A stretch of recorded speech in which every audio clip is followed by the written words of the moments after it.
ఇంట్లో ఎల్లుడు ఇబ్బందిగా ఉంది, మళ్ళా కొలువులకు తీసుకోండ్రంటూ హోంగార్డు ఉద్యోగాలు పోయిన బాధితులు కోరుకుంటున్నారు. ఉమ్మడి రాష్ట్రంలో అధికారుల బాధలకు బలైపోయినమని చెప్తున్నారు. సొంత రాష్ట్రంలో న్యాయం జరిగేలా చూడాలంటున్నారు.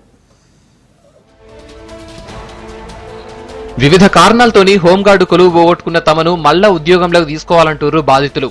చానేళ్లు పోలీస్ శాఖల సేవలు చేసినామని చెప్తుర్రు. ఉమ్మడి రాష్ట్రంలో ఆంధ్ర ఆఫీసర్లు పెట్టిన ఇబ్బందులకు బలైనమంటూరు. సొంత రాష్ట్రంలో న్యాయం చేయాలని కోరుకుంటూరు.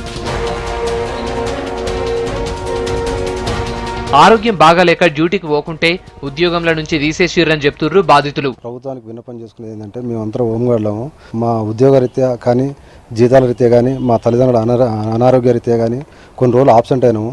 దాని తర్వాత మేము ప్రభుత్వానికి విన్నపం చేసుకునేది ఏంటంటే హోంగార్డు ఆఫీస్కి పోయినాము, కమాండెంట్కు విన్నపం చేసుకున్నాము, మాకు ఉద్యోగ భద్రత కల్పించాలని. రేపిస్తా అని చెప్పేసి కొన్ని రోజులు మమ్మల్ని సాగదీసి కొంతమంది రిమూవ్ చేశారు. ఎవరైతే లాంగ్ ఆబ్సెంట్లు ఉన్నారో వాళ్ళని తీసుకోవాలని అన్నారు.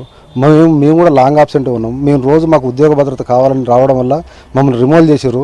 ఇంటికాడ ఉన్న వాళ్ళని కొంతమందిని ఉద్యోగాలకు పిలిపించి సగం మందికి డ్యూటీలు ఇచ్చారు. ఇంకొక సగం మంది అంటే ఒక 100 నుంచి 120 మంది దాకా ఉంటాము.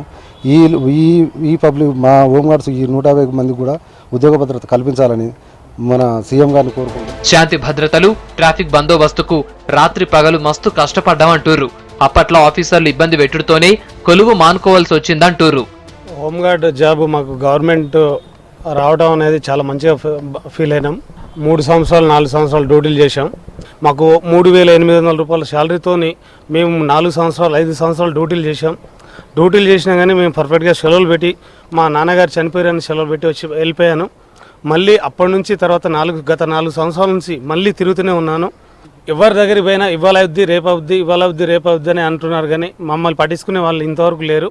దాదాపు 4 నుండి 10 సంవత్సరాల నుండి తిరుగుతున్నాం జాబ్ల కోసం. ఏ వ్యక్తి కానీ మమ్మల్ని పట్టించుకోవడంలో ఈ రోజు రేపు అని చెప్పేసి మాకు ఒక షోకాజ్ నోటీసులు ఇచ్చి ఈ రోజు వాళ్ళకు డ్యూటీలు కూడా మాకు ఇవ్వట్లేదు.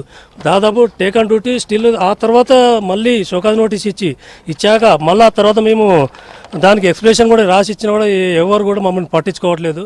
98లో ఎక్కాను, 2008లో దిగిపోయాను. అంటే అప్పుడు నాకు ఆర్థిక పరిస్థితులు బాగలేక మా అమ్మగారు కాలం చేశారు. ఆ తర్వాత నేను హైదరాబాద్లో ఏదో జాబ్ చేసుకుంటూ ఇక్కడే బతుకుతున్నాను. ఎస్పీ గారిని కలిశాను. ఎస్పీ గారిని కలిస్తే ఏమన్నారు, ఎస్పీ గారు ఇప్పుడు లేదు, వేకెన్సీ లేదు, తర్వాత రా అని చెప్పేసి మళ్ళీ పంపించారు. తర్వాత నన్ను రిమూవ్ చేశారు. రిమూవ్ చేసిన ఆర్డర్ కాపీ తీసుకుపోయి కోర్టులోకి వెళ్ళాను. ట్రిబ్యునల్ నుంచి కోర్టు ఆర్డర్ తెచ్చుకున్నాను. ఆర్డర్ తెచ్చుకున్న తర్వాత నాకన్నా ముందు వాళ్ళకి 14 మందికి ఇచ్చారు. వాళ్ళందరికీ కూడా ఇచ్చి మాకు కూడా న్యాయం చేయాలని కోరుకుంటున్నాను. పట్నంలో 150 మంది హోంగార్డులు కొలువెగొట్టారు. దీంతోని వాళ్లను ఉద్యోగాల నుంచి తీసేసిర్రు. తక్కువ జీతంతోని తక్లీఫ్ కావడంతోనే డ్యూటీకి పోలేదంటూరు బాధితులు. కోర్టు కూడా మాకు అనుకూలంగానే తీర్పిచ్చిందని చెప్తుర్రు. కొందరు హోంగార్డులు మాత్రం చానా ఇండ్ల సంధి కొలువుకు పోకున్నా తీసేయలేదని చెప్తుర్రు బాధితులు. వాళ్లకు న్యాయం మాకు న్యాయం ఏందని అడుగుతుర్రు.